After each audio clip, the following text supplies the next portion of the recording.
mimma yadulluka ala wujudi qahri, yang menunjukkan hebatnya Allah. Apa itu? Ia membuat atau dia menghalangimu, atau dia menciptakan tabir antara engkau dan dia, bima laysa bimawjudin ma', sedangkan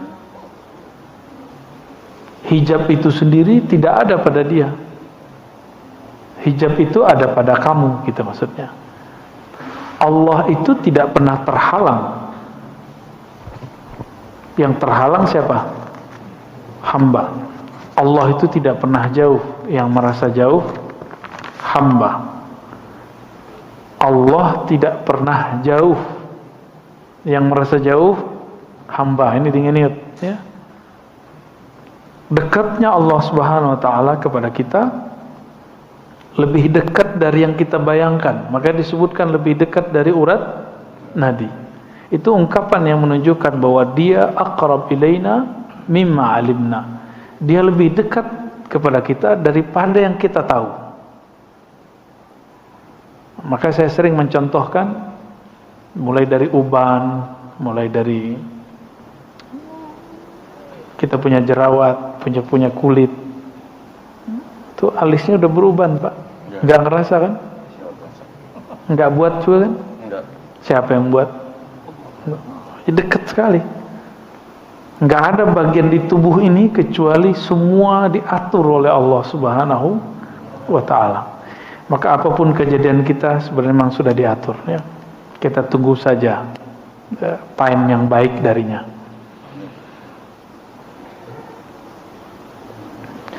Sebelum Allah menciptakan alam, Allah gimana? Sendiri ya? Allah sendiri? Sekarang berdua apa sendiri? Yang bilang dua musyrik. Ya. Bahkan alam ini, kita ini pancaran objek dari kunnya. Kun itu keluar daripada kudrah dan iradah. Ya, masih ingat ya? Jadi Allah ketika berkehendak, maka kehendaknya keluar kalam kun. Jadi kita ini kun. Kudrah iradah itu sifat Allah. Efek dari kun itu namanya fi'il Allah, perbuatan Allah. Maka kita ini perbuatan Allah. Jadi sedekat apa kita kepada Allah? Sedekat perbuatan kepada yang berbuat. Ya, pusing deh ya. Ini masuk ke bab ma'rifat ya. Jadi emang bahasanya begini. Maka Imam Ibnu Ayyad ya, Ibnu Abbad di sini menukil ayat kullu syai'in halikun illa wajha. Segala sesuatu itu pasti binasa kecuali wajah Allah Subhanahu wa taala. Wajah Allah itu, nah ini bukan tauhid yang versi luar sana. Istilahnya sama, maknanya berbeda. Wajah Allah pada zatnya, jadi wajah itu artinya menghadap. Apabila Allah menghadap ke wajahnya disebut uluhiyah. Jadi apa yang ada pada zatnya? Keesaan. Allah Maha Esa. Lalu wajah Allah pada makhluknya itu namanya ciptaan. Maka ciptaan ini yang tidak menghadap kepada Allah, dia akan binasa. Walaupun sekarang dia misalnya jadi orang hebat, tapi jika dia tidak berhadap kepada Allah, dia akan hancur. Kullu syai'in halikun illa wajha. Segala sesuatu akan binasa kecuali wajahnya. Boleh diartikan yang menghadap kepadanya.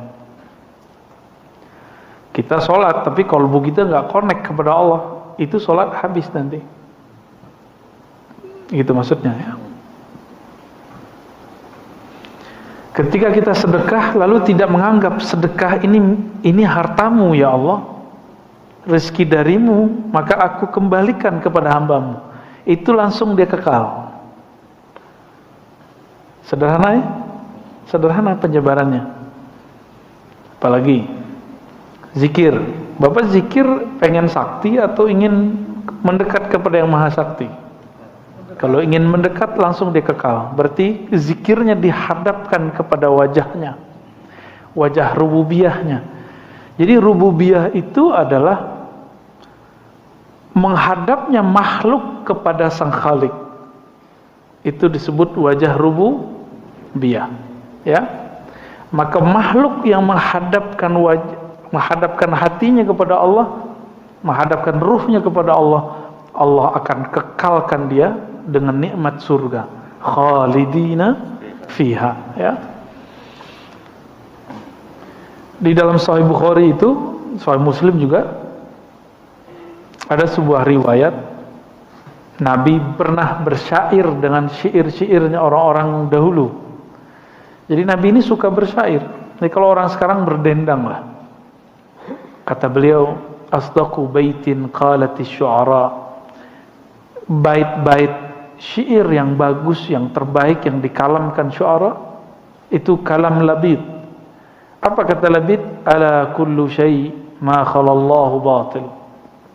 Ketahuilah segala sesuatu selain Allah itu batil.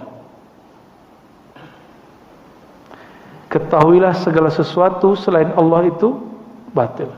Maka niat kita benar apa enggak? Kalau emang karena Allah, dikekalkan oleh Allah Subhanahu wa ta'ala. Ala kullu syai'in ma khalallahu batil. Ketahuilah segala sesuatu selain Allah batil. Ini diartikan oleh Imam Ibn Arabi dengan wahdatul wujud. Dan banyak ulama salah faham di situ. Karena tidak semua ulama itu mengalami pengalaman ruhani. Seperti Ibnu Taimiyah, dia mengatakan Ibn Arabi itu sesat karena mengatakan bahwa Allah bersatu dengan alam. Ya, itu keliru. Ibn Arabi nggak ngomong gitu. Ibn Arabi ngomong wujud yang hakiki cuma wujud Allah. Wujud hakiki itu wujud yang mana dia ada dengan dirinya sendiri. Kita lahir aja dilahirin, ya enggak? Allah enggak. Lam yalid walam yulad. Ala kullu syai'in ma khalallahu batil. Ya. Segala sesuatu selain Allah batil, maka di mana saja, apa saja yang di dalamnya tidak ada nama Allah, dia batil. Kita ngaji begini niatnya karena Allah, langsung sia-sia. Batil artinya sia-sia, doi, ya, langsung sia-sia. Jadi semoga Allah luruskan niat kita semua. Amin. Termasuk niat saya juga, ya. Bapak bangun masjid, kalau karena Allah, di saat bangun Allah bangun di surga, gitu. Ngurus masjid sama, saat ngurus masjid tulus, maka Allah uruskan urusan kita di sana. Insya Allah. Maka jangan baper ngurus masjid, ya.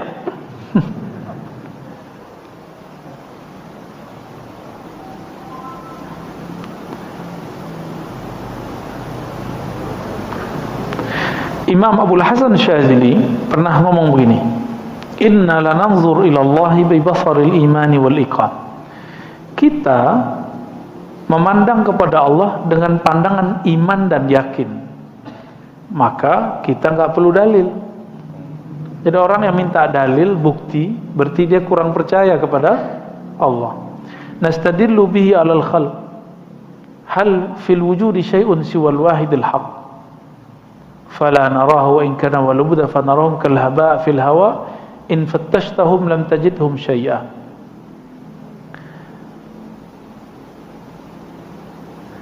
Masa makhluk dijadikan bukti adanya khalik? Nah, ini versi ahli tasawuf. Ya, kita boleh garis, ya. Ahli kalam atau ahli akidah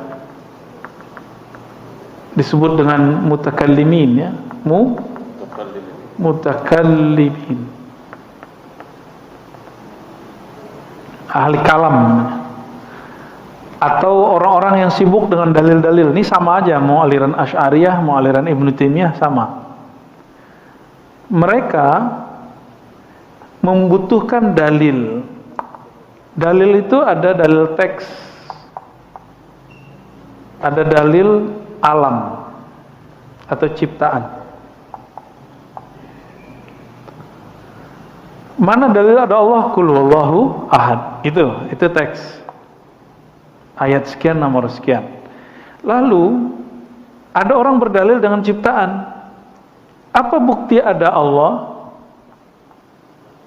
Apa bukti ada Allah? Ada ciptaan. Ini versi mutakal. Jadi dia kemudian mengatakan karena ada ciptaan berarti ada Allah yang mencipta. Versi siapa? Oke. Kalau ahlul azwaq atau orang ihsan, ahli ihsan, nggak begitu. Allah lah dalil bahwa dirinya ada, bukan alam. Apa dalil Allah ada? Allah itu sendiri. Apa bukti madu itu enak? Cobain aja sendiri. Gitu. Nggak perlu pakai dalil gula, gitu, nggak perlu. Apa bukti bahwa air apa? Senangnya apa? Air kelapa. Air kelapa menyegarkan. Coba minum sendiri. Nggak perlu pakai misalnya perbandingan-perbandingan. Nah, orang-orang ini ahli kalam dia butuh analog.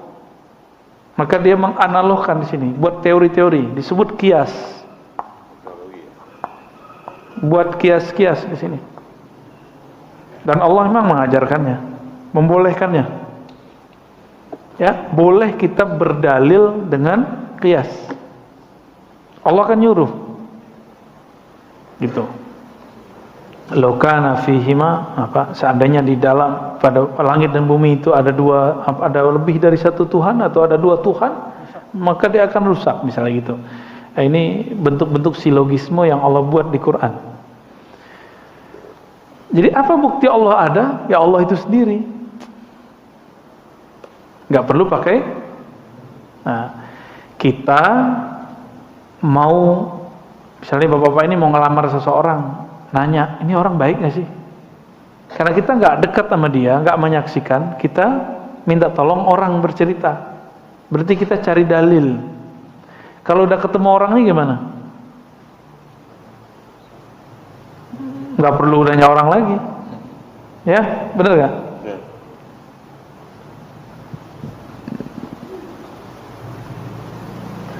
Fa'aghnana dzalika 'anid dalil wal burhan. Ya, karena kami percaya kepada Allah, karena Allah itu sendiri, nggak perlu pakai bukti. Gitu maksudnya. Bagi beliau alam semesta ini bukan bukti Allah ada. Justru karena Allah adalah alam ini ada. Dibalik. Ya. Bukti punya nyawa, badan bergerak, punya ruh, itu kata orang ahli kalam. Kalau ahli ihsan enggak, kamu hidup itu karena si nyawa itu, karena ruh itu. Itu maksudnya, ya.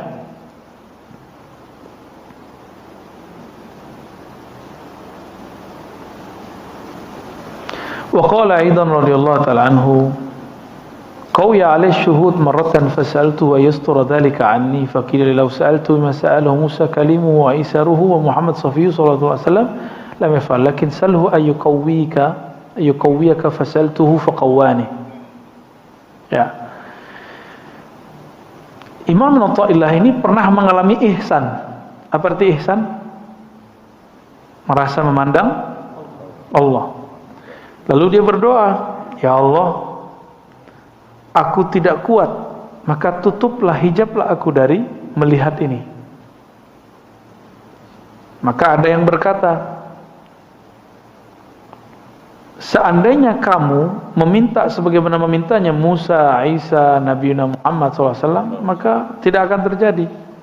Tapi mintalah supaya Allah menguatkanmu. Ya. Nah, dalam masalah kita hari ini, mungkin nggak takdir itu kita sanggup menanggungnya. Takdir itu kan fiilnya Allah. Jawabannya, minta saja supaya kamu sanggup gitu. Ya.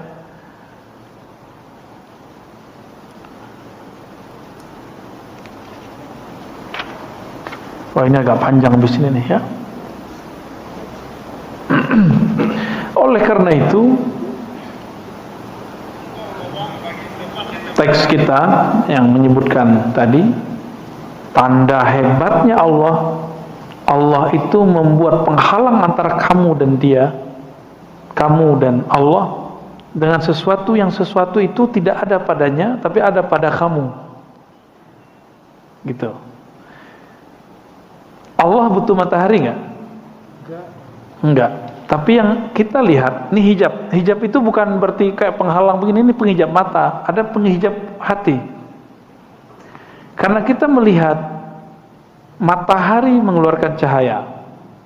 Dari cahaya itulah kemudian tumbuh-tumbuhan hidup, misalnya gitu. Berarti kita terhijab oleh matahari. Yang kita lihat mataharilah yang menyebabkan itu semua berkembang. Kita minum, kita terhijab oleh air, kita mengira airlah yang menyegarkan. Ini hijab semua. Ya. Jadi dalam bab ilmu ihsan dibalik. Jadi kalau saya minum, seharusnya saya memandang bukan airlah yang menyegarkan, tapi Allah. Nah, itu udah jadi sufi itu, Pak, ya. Gampang jadi sufi ya? Cobain aja.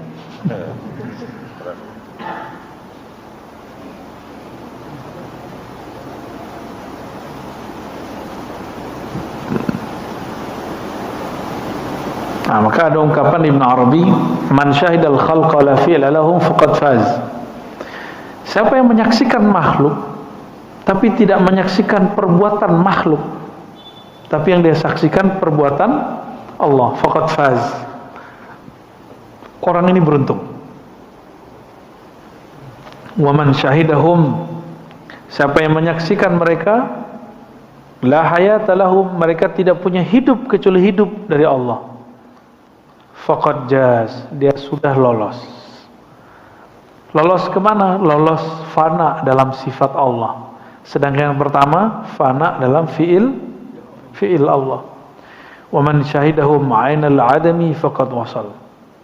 Siapa yang menyaksikan bahwa alam ini sebenarnya hanya bayang-bayang semata, atau hanya pancaran Allah saja, tidak ada hakikatnya kecuali Allah lah yang memberikannya hakikat, faqad wasal, dia telah wusul kepada Allah Subhanahu wa taala. Maka wusul itu bukan Bapak ini tiba-tiba terbang ke alam mana, bukan. Wusul itu kesadaran kepada Allah. Maka wusul bertingkat.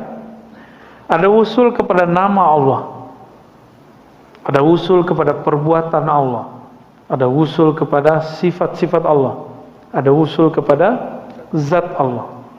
Nah, wusul kepada zat Allah itu coba Nabi Muhammad SAW. Dan nanti kalau kita beruntung ketemu Al-Imam Al-Mahdi ya. Semoga apa ya. Mau ngapain lagi ngaji begini kalau nggak bukan itu ya. Semua nabi mengingatkan kaumnya kedatangan Dajjal. Maka pewaris-pewaris nabi mesti menceritakan persoalan Dajjal itu dan Imam Mahdi. Makanya semenjak pandemi saya mulai bercerita banyak tentang Dajjal dan ya, ini perintah dari Rasulullah langsung, ya.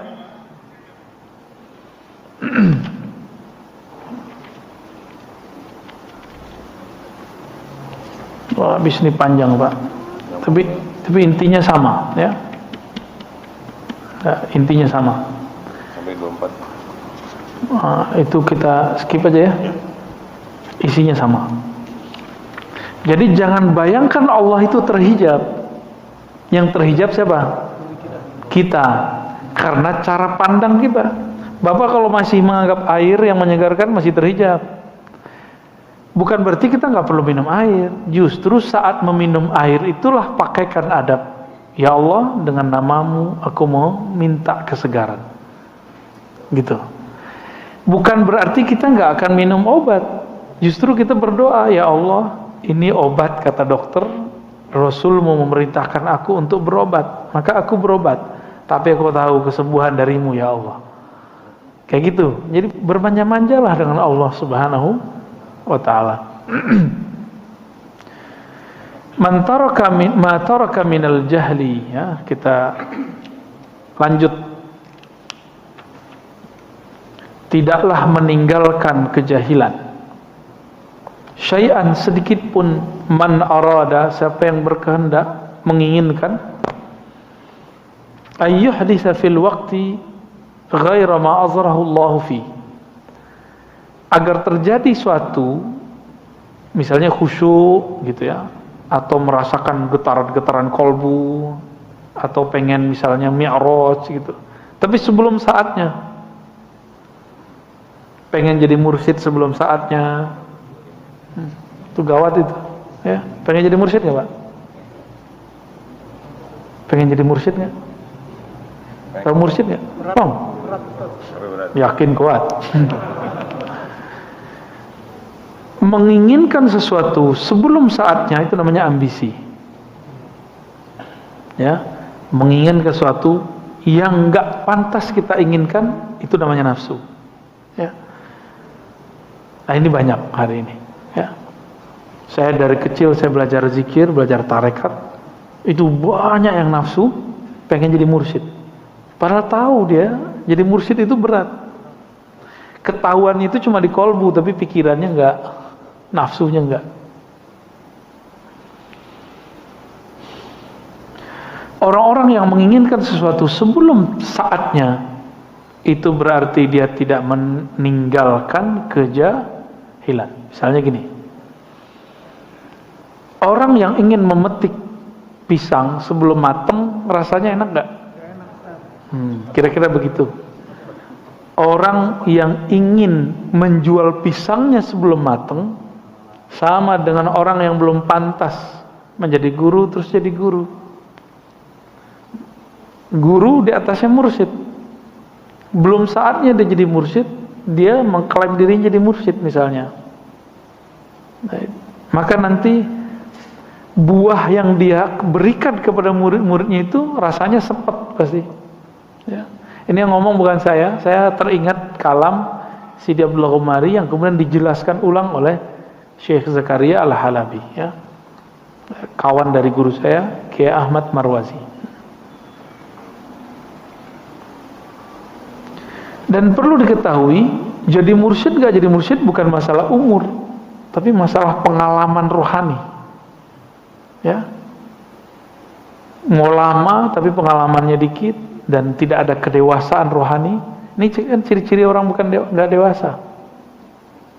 Ciri-ciri orang tidak dewasa, childish secara rohani. Jadi dia badannya tua, tapi rohaninya masih bocah, masih anak-anak. Dia menginginkanmu istijabah doa sebelum saatnya, ingin mendapatkan getaran zikir sebelum saatnya, ya. Ingin memiliki sesuatu sebelum saatnya. Coba lihat anak-anak meminta yang belum umurnya, pernah nggak? Dulu pernah anak-anak nggak, Pak? Pernah nggak minta ke orang tua sesuatu yang bukan umuran kita? Hah? Beneran? Antum waktu kecil ingat nggak minta sesuatu itu bukan umuran kita seharusnya? Takut galak orang tuanya.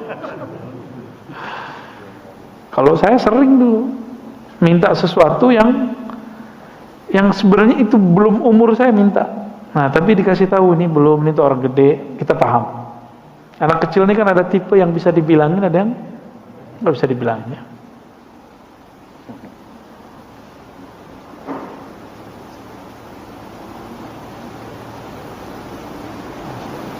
Nah ini banyak kali ini orang-orang nggak sabar, ya, nggak sabar dengan kondisinya.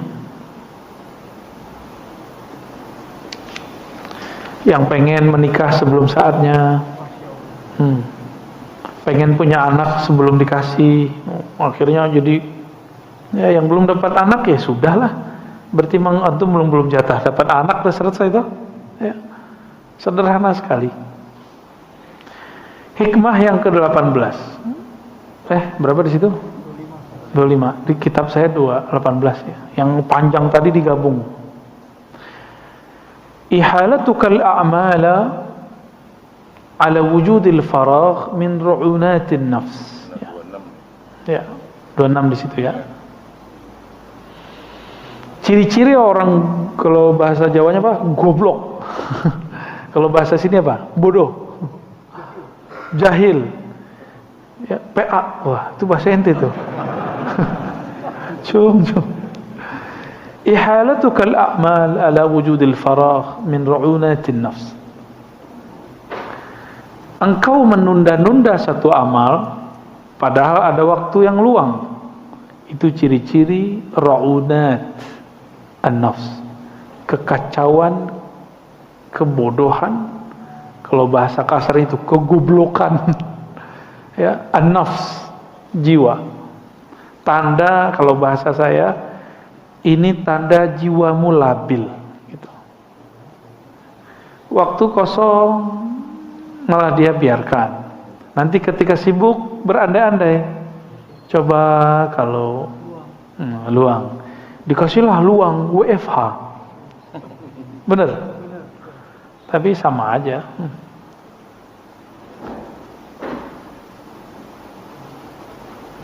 Waktu yang paling berharga untuk kita sekarang adalah waktu dunia. Ini Bapak nafas nih sekarang, ini waktu paling bahagia, paling berharga, qimah, ya, qimah aliyah. Kenapa kita sebut begitu? Karena ketika orang nanti masuk kubur, dia nggak sadar tahu-tahu dia dikubur. Nggak sadar tahu-tahu masuk kubur. Biasanya kan main handphone sambil nonton, pas bangun TV-nya kok nggak ada. Nyari-nyari TV, nyari-nyari YouTube. Ketika itu terjadi, dia masih masih panik. Tergantung kepanikannya seperti apa. Makanya biasakan bangun tidur tuh langsung nyebut nama Allah.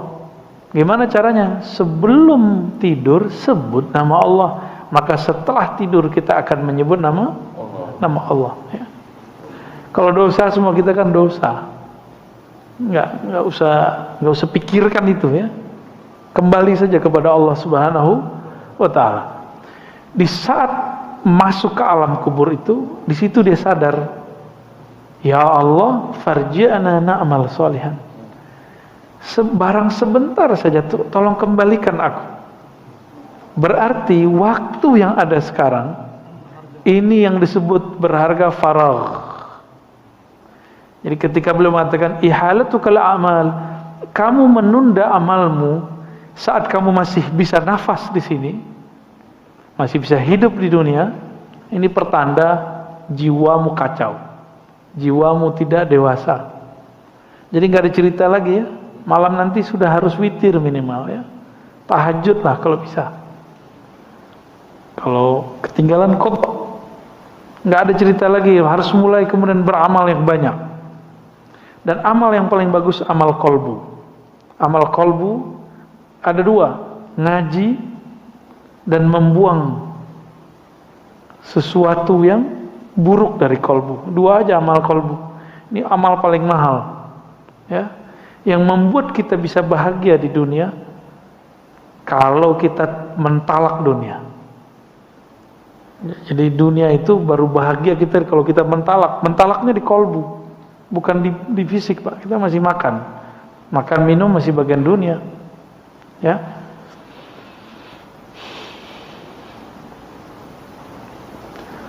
Maka orang-orang yang melalaikan masa-masa di dunia ini, itulah orang yang paling kacau jiwanya, ya, paling labil jiwanya.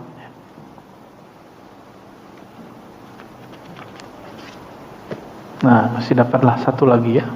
Satu atau dua lagi nih? La tatlub minhu ay yukhrijaka min halatin liyasta'milaka fi ma siwah. Falau aradaka lista'malaka min ghairi ikhraj. Ini orang ngeluh, ya Allah, kapan saya khusyuk? Pernah gitu enggak? Ya Allah, kapan kamu? Banyak kan kapannya? Benar? Nah, apa jawaban Ibnu Thailah? Nih, kamu pahami. La tatlub minhu. Jangan kamu minta darinya kapan dia akan memindahkanmu dari satu hal ke hal yang lain. Karena jika dia mau, belum kamu mau, kau sudah pindah. Gitu. Itu maksudnya. Sebelum engkau mau, Allah akan pindahkan dirimu. Falau aradaka lasta'malaka min ikhraj, tanpa perlu kemudian terjadi ujian-ujian berat. Ya. Wali-wali Allah ini kan misterius. Ada orang jadi wali karena dia cuma mengasih makanan anjing. Ada yang jadi wali karena dia cuma minggirin batu atau duri dari jalan. Ternyata wali itu sederhana. Orang yang mengambil sifat-sifat Allah lalu dia kemudian tancapkan dalam dirinya. Allah itu punya sifat rahmah, penyayang, benar. Maka dia menyayangi makhluk. Ini jalur pintas jadi wali Allah. Mau jadi wali Allah? Ya maulah kita ya. Dengan menyayangi semua makhluk, ya.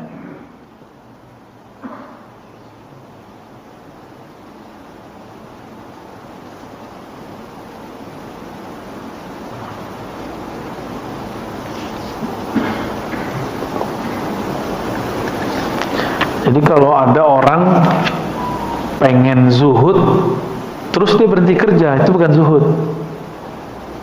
Ya. Buktinya apa? Antum ketika tidak bekerja kepikiran duit mulu. Itu tanda-tanda zuhudnya nggak benar. Ciri-ciri orang zuhudnya benar, dia udah nggak mikirin duit. Duit datang cari dia. Dia nggak nyari duit, duit nyari dia. Akhirnya tidak ada kemudian gangguan dalam dirinya masalah rezeki. Itu baru zuhud. Ya, gimana? Itu nggak berat kalau pakai hati, tapi kalau pakai ini berat. Jadi kajian hikam itu jadi berat kalau antum pikir-pikirkan. Tapi kalau antum pakai rasa, saya rasain dulu, itu nanti ketemu. Ya. Saya dulu berpikir, kapan saya bisa baca kitab ya? Memikirkan itu bikin stres. Akhirnya Allah takdirkan kita ketemu guru-guru hebat, lalu saya mampu baca kitab, berkah mereka. Tanpa saya kepikiran ini. Jadi nggak mikirin waktu. Nah, kalau orang-orang yang coba kalau saya bisa baca kitab kayak kamu, nah ini namanya ngandai-ngandai. Berandai-andai itu bagian daripada was-was syaitan. Ini hati-hati nih, ya. Dapat banyak Pak, kita dikit-dikit aja. Ma aradat himmatu salik an taqifa indama kushifa laha illa wa nadathu hawatiful haqiqah allati tatlub amamak. Tidaklah berkehendak keinginannya salik, himmahnya salik untuk berdiam, tawakuf namanya. Udah jadi bahasa orang Betawi ya, tawakuf pengajian. Tawakupan. Tuh. Ente habis tawakupan ya. Tidaklah seorang salik berkehendak untuk diam tawakuf ketika mengalami suatu kasyaf. Dia puas dengan pengalaman ruhaninya itu, melainkan nanti akan ada sir berkata, yang kamu cari masih jauh di depan. Bukan itu yang kau cari. Gitu. Jadi kalau orang mengalami khusyuk, bisa nangis, belum Pak. Masih ada lagi di atasnya. Bapak ngerasa sholat nih kayak di hadapan Allah, belum. Masih ada lagi makom di atasnya. Apalagi? Apa yang antum paling ingat-ingat ketika sholat, paling enak? Bahagia. Masih ada lagi di atasnya. Ya, gitu maksudnya. Jadi yang kamu cari itu bukan bahagia, tapi sumber bahagia. Yang diperlukan Allah itu dari kamu, bukan Allah nggak memerlukan apa-apa juga ya. Yang Allah kemudian mau ambil dari kamu itu bukan khusyuknya, tapi usaha untuk memperoleh khusyuknya, itu yang Allah ambil ntar. Ya, emang khusyuk gampang ya? Gampang Gampang apa? Enggak susah. Gampang enggak susah sama, Pak. Apa maknanya di sini? Dunia kerohanian ini akan selalu ada guidance dari Allah. Ini gurunya kan nggak ngomong nih, tapi di hatinya dia bicara. Hatinya yang bicara. Ini yang disebutkan dalam hadis istafti qalbak. Mintalah fatwa ke dalam kalbumu. Ini beliau mengajarkan itu. Ya. Dalam kitab Khatmul Aulia disebut dengan muhadatsah khidriyah. Dialog khidriyah itu maknanya, ya.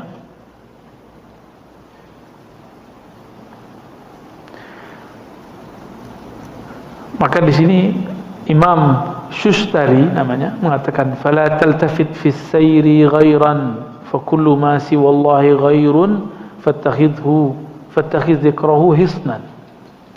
Jadi kalau kita sampai di melewati satu perjalanan, tujuan kita mau ke Bandung, pas di tol jalannya bagus nggak? Pemandangannya bagus nggak? Berhenti nggak di situ? Kalau berhenti di situ berarti kita lupa dengan tujuan. Ya. Nabi mengatakan kun fid dunya ka'abiris sabil. Hendaklah kamu berada di dunia seperti orang yang abir. Abir itu yang melewati, sabil jalan. Ya, anak jalanan. Musafir. Maksudnya apa? Bapak pernah ke luar negeri, pasti sebagian. Kalau ke luar negeri bawa banyak koper gimana? Nggak usah keluar negeri, beda provinsi bawa koper banyak-banyak, ribet nggak? Ribet. Itu koper, ada koper tanah, ya, koper rumah, koper rekening, koper apa lagi tuh? Koper kontrakan, ya, kosmetik. Ini kopernya isinya tanah. Kita kalau kebanyakan tanah, Bapak itu mau pindah alam, susah bawanya. Karena tanahnya mau dibawa gimana? Berat, Pak. Rumah tuh. Jadi yang punya tanah tuh wakafin lah, segera kemana kek diwakafin. Ya. Yang diem tanahnya wakafin ke orang. Wakafin ke masjid, ke yayasan, ke pesantren. Ya, segera Pak. Keburu mati, ditanyain semua. Dan mengerikannya di sana, kekayaan kita itu diperiksa. Kalau biasa mungkin setengah hari, sehari. Nabi Nabi Sulaiman itu 2000 tahun. Itu ukuran dunia 2000 tahun, di sana 2 hari. Tapi kalau kita diperiksa orang sekian jam, gimana perasaannya, Pak? Pernah nggak? Lamanya bukan main itu.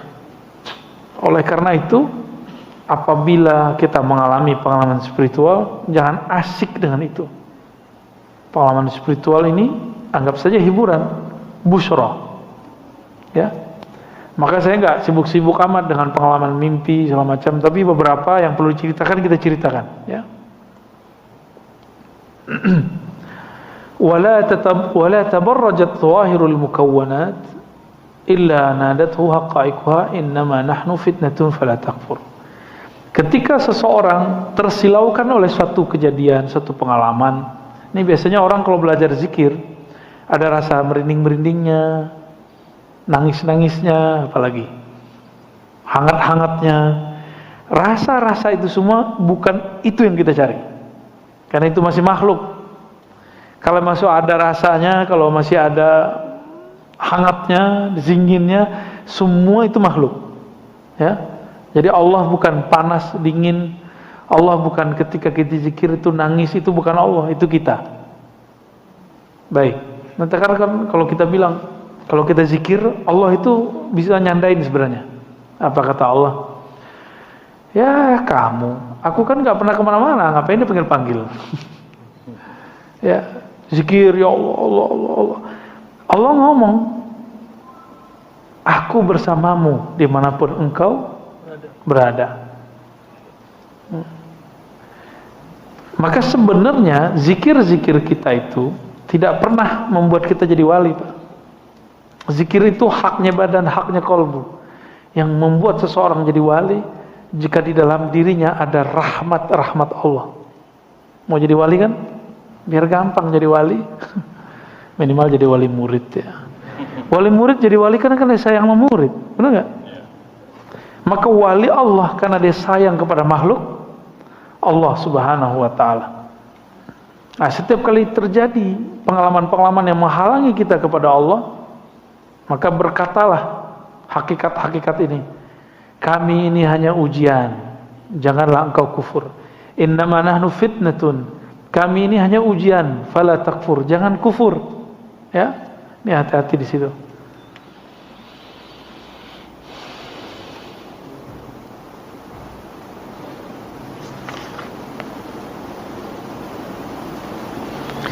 Ya.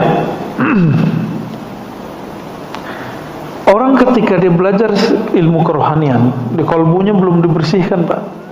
Misalnya perasaan pinter. Nah, hati-hati ya. Perasaan merasa suci.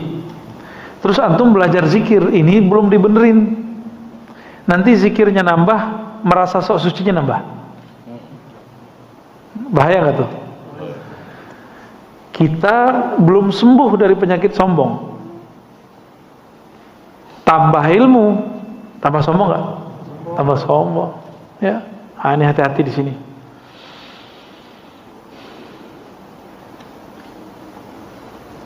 Oleh karena itu, imam-imam kita mengatakan al-i'rad 'anil nas wa zuhdi fid dunya faqim ma'allahi bil muraqabah wal iltimas tawbati bir ri'ayah wal istighfar bil inabah wal khudu' lil ahkam bil istiqamah.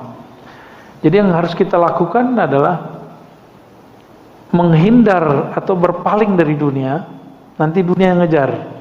Nanti Bapak sampai capek sendiri ngumpulin dunianya. Ya. Dunianya ustadz apa?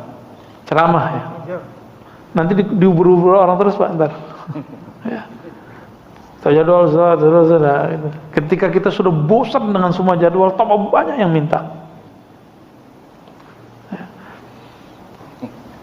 Emang begitu. Bapak kan kalau udah, kan katanya tua pengen hidup bahagia, masa pensiun, apanya yang pensiun? Ya, katanya nanti kalau anak-anak udah gede bisa jagain kita, yang ada kita jagain anaknya, cucunya. Saya menyarankan nih teman-teman, nih mohon maaf ya, antum tersinggung aja ya. Kalau sayang sama orang tua, jangan susahkan orang tua dengan cucu-cucunya. Sesekali boleh, seneng. Jadi sama orang tua itu ya, buatlah mereka kasih fasilitas senikmat-nikmatnya, biar orang tua itu nyaman. Ridho orang tua kita jadi wali, Pak. Gampang tuh? Tuh, ridho al-walidain. Ridhonya orang tua itu ridho Allah. Kalau Allah ridho, wali nggak? Ridho Allah fi ridho al-walidain, kan gitu ungkapannya. Uwais Al-Qarni jadi wali kenapa? Karena dia banyak wirid? Karena dia berkali-kali umroh? Enggak. Kenapa ini nggak diekspos? Kenapa sebelum pandemi? Kayaknya kalau mau jadi orang bener umroh dulu berkali-kali, ya nggak? Yang kaya orang travel ya. Maaf ya orang travel ya. Ini nggak diekspos bahwa Uwais Al-Qarni jadi wali bukan karena dia pergi haji umroh. Justru karena dia nggak jadi pergi umroh dan haji. Kenapa dia menjadi wali? Karena dia merawat ibunya, ya, memuliakan ibunya. Mahar masuk jadi wali itu. Gampang-gampang susah ya? Ya enak nih ngomongin doang. Ntar kalau sudah ketemu orang tuanya bingung.